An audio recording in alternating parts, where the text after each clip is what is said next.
Choisir le système français, c'est choisir un baccalauréat concentré en 3 années, ce qui permet à l'élève d'en être titulaire l'année de ses 18 ans. Et qui est un bac non pas organisé en filière, mais autour de spécialités.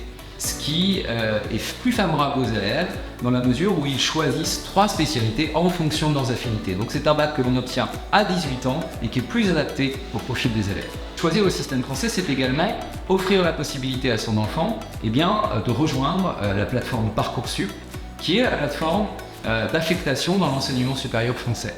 Quand on est un élève étranger, titulaire de baccalauréat étranger, on doit passer par Campus France. Il y a bien sûr des places réservées pour les étudiants étrangers, mais elles sont moins nombreuses que les places lorsqu'on est titulaire d'un baccalauréat français. Donc choisir le système français, c'est choisir et donner plus de chances à son enfant de poursuivre ses études en France. Choisir le système français, c'est également choisir l'excellence académique, bien sûr.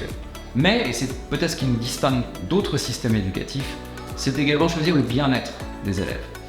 L'ambition, oui, l'excellence, bien sûr, mais jamais au détriment du bien-être de l'élève. Et c'est la raison pour laquelle le système français est très attaché aux questions de santé, de citoyenneté, de coopération entre les élèves. Le vivre ensemble est quelque chose d'essentiel. Choisir le système français, c'est également donner l'opportunité à son enfant de suivre un parcours international.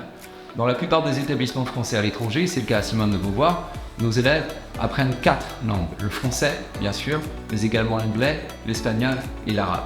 Le système français est très attaché à cette ouverture, non seulement linguistique, mais également culturelle. L'idée, c'est de donner à nos élèves les outils pour comprendre le monde.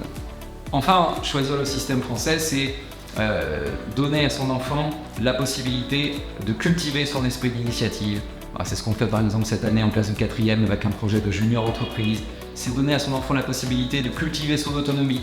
Nous associons chaque jour nos élèves à la collecte des déchets recyclables. C'est donner à son enfant la possibilité de renforcer son estime de soi à travers cette question du bien-être que j'évoquais tout à l'heure.